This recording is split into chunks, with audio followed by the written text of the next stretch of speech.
How you doing, everybody? Jonathan here, and in this video I'm going to go over 3 bad habits that can actually cause you to lose a client. I go over a lot of tips on how to see success as a fitness professional, but there are often times where I see trainers that I'm mentoring and then I see them making huge mistakes and then they end up losing clients. So I want to give you a heads up on things that you want to avoid to make sure that every client that you have you keep. But as always, before I go into that, if you have not yet, make sure to go up there and then click on that link to sign up for my newsletter, as I send out short emails every Monday on how to see success in the fitness industry. If you have not yet subscribed to this channel, touch the YouTube icon below and then subscribe to this channel, as I make videos every Wednesday based on questions I get the most. And as always, if you've already subscribed to both my newsletter and to the YouTube channel, thank you very much. And if you find this information helpful, please click on the like button below the video player, because every like that I get helps this channel. Now, when we talk about these 3 big mistakes that you can make with your clients, the main thing that you want to understand is your goal is to maintain the relationship with you as the trainer and them as the client, with you as the business owner and them as the patron. And then the more that you erode or blind that gap, the easier it will be for your clients to quit on you. So let's go over these 3 things that you want to avoid when it comes to the personal training relationship. The number 1 thing that you want to avoid is an emotionally codependent relationship with your client. Mainly because we as trainers often absorb a lot of information from our clients when it comes to their personal life. And this is important because part of our job is helping them to establish good habits when it comes to eating, exercise, emotional stability.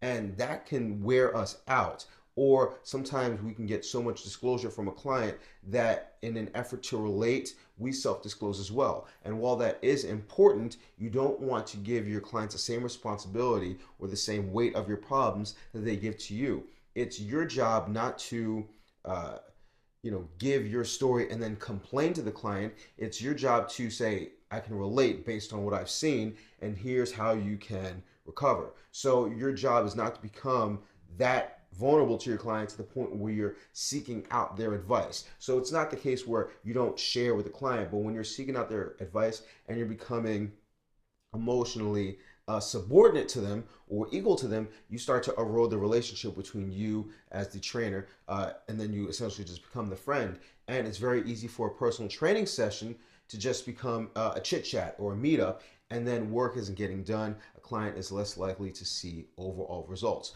So when it comes to the emotional exchange, you have to understand that although you're getting close with your client, you don't want to get to the point where you rely on them, or their session that they're paying for becomes an opportunity for you to tell them about your problems, and then all of a sudden you can't properly serve them. So keep your own stuff in check and save that for a fellow personal trainer or your own friends outside of the personal training session.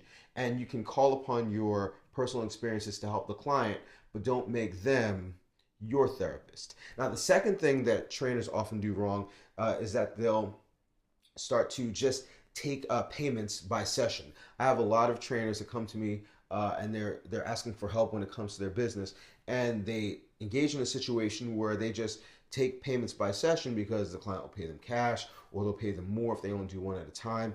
And one thing that clients struggle with is consistency. So if you put the onus on the client to decide when they want to show up, regardless if they're paying you more money, and then relinquish the responsibility to enforce upon them a schedule that they're to adhere to, then you're more likely to have the client fall off, because now the client isn't tied into anything.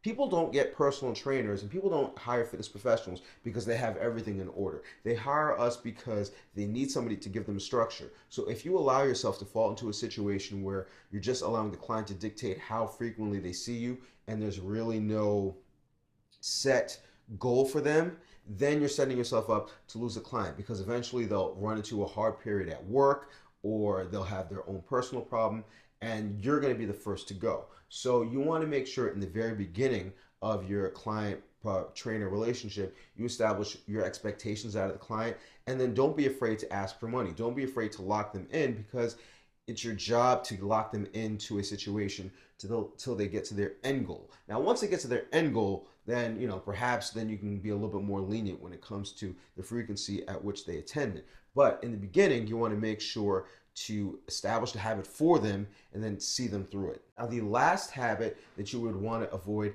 is constantly training with your client. All right. And that means doing your workout with the client. And I know there are a lot of clients that appreciate a trainer that works out with them, but it can also backfire in your face where a client won't be able to do work if you're not doing with them. That will lead to a situation where even when they're supposed to be doing work on their own, let's say extra work outside of the personal training session, they're not going to do it because they haven't established that discipline. Moreover, I personally feel that it's not your job to train with the client. And if you do, it shouldn't be on their time, it should be on your time. But if they're paying you, you should essentially be overseeing, you should be motivating. But if you do want to train with the clients, here are some good ways to do this. You want to, let's say you're doing push-ups with the client, all right, for a minute or for 10 repetitions.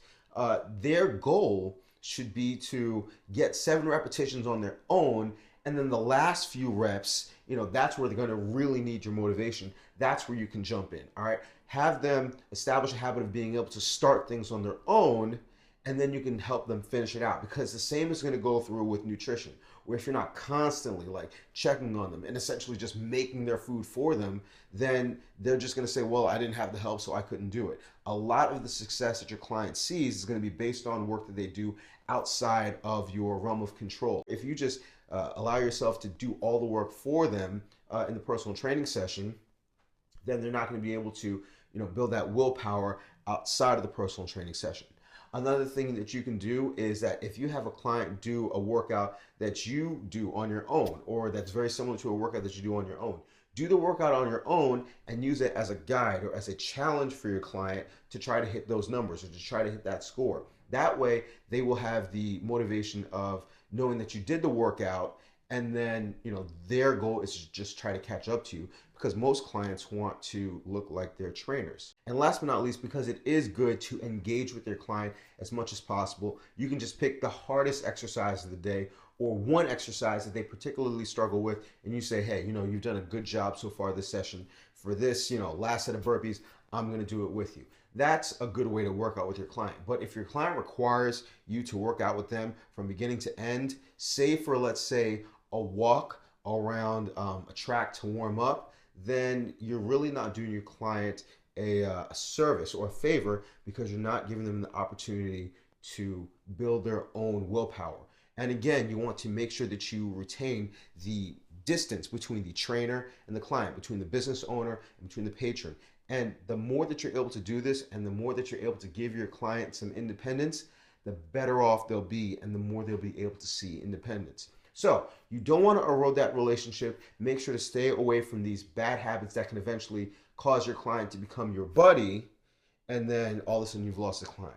So at the end of the day, I want you to make sure that you keep your clients, that you help them see their goals, and that you make money. So take note of these 3 notes, and I don't think you'll have a problem. So I hope you found this information helpful. As always, if you have any questions or comments, or if you want to add to this information, feel free to comment below. I'll be happy to respond. If you are looking for structure on how to train clients, or how to establish, business structure and do contracts and such, I'd also recommend that you check out my Dumbbells to Dollars course, as it is a course dedicated toward helping fitness professionals establish a properly running business. So if you want more information on how to streamline and effectively run your business, I definitely recommend that you click on that image right there, because it is the best resource in terms of training and in terms of business for any fitness professional out there. So I'll be back next week. As always, I have my videos on Wednesday. Make sure to stay tuned, subscribe to all of these options, and as always, remember to eat healthy, hydrate, drive safe, stress levels low, get rest, don't slap anybody, love your clients, they will love you back. I will see you all tomorrow or the next day, and you have a good one.